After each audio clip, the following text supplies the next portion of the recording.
ഇപ്പൊ നമ്മുടെ സോഷ്യൽ മീഡിയയില് കുറെ ദിവസം വൈറലായിട്ട് നടക്കുന്ന ഒരു പാട്ടുണ്ട്. അല്ലപ്പാ, കുറെ ഉസ്താദ്മാരാന്ന് തോന്നുന്നേ തലപ്പാവൊക്കെ ധരിച്ചിട്ട് കുറച്ച് ഉസ്താദന്മാര് സുബ്ഹാനല്ലാഹ് കുറെ പാട്ട് ഒരു കല്യാണ വീട്ടിൽ ചെന്നിട്ട് ഒരു കല്യാണ പാട്ട് പാടുന്നു നമ്മളൊക്കെ കേട്ടു. സത്യത്തില് കുറെ ഉസ്താദ്മാരൊക്കെ അതിനെ എതിർത്തു, ആ പാട്ടിനെതിരെ പറഞ്ഞു. എന്താ റുഷ്ദം മോൾ എന്ന് പറഞ്ഞിട്ട് ഒരു പെണ്ണിനെ പറ്റിയിട്ട് ഒരു പാട്ട് എല്ലായിടത്തും ഭയങ്കര ട്രെൻഡിങ്ങാ.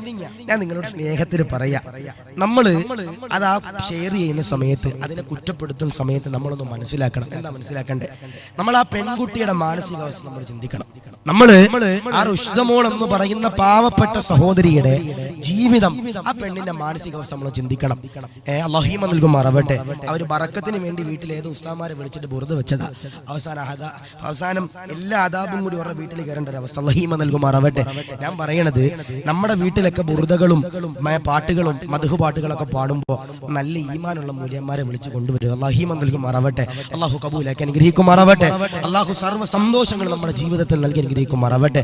നമ്മൾ ഈ കുട്ടിയുടെ പാട്ട് ഇങ്ങനെ ഷെയർ ചെയ്യുന്ന സമയത്ത് ആ കുട്ടിയുടെ വാപ്പയും ആ കുട്ടിയുടെ ഉമ്മയും ആ കുട്ടിയും ഒക്കെ എത്ര വിഷമിക്കുന്നു നമ്മൾ മനസ്സിലാക്കണം. അല്ലാഹു നൽകട്ടെ. അല്ലാഹു കാത്തിരിക്കുമാറാവട്ടെ. ഞാൻ പറയുന്നത് ഹറാമാകുന്ന കാര്യങ്ങള്, ഹറാമാകുന്ന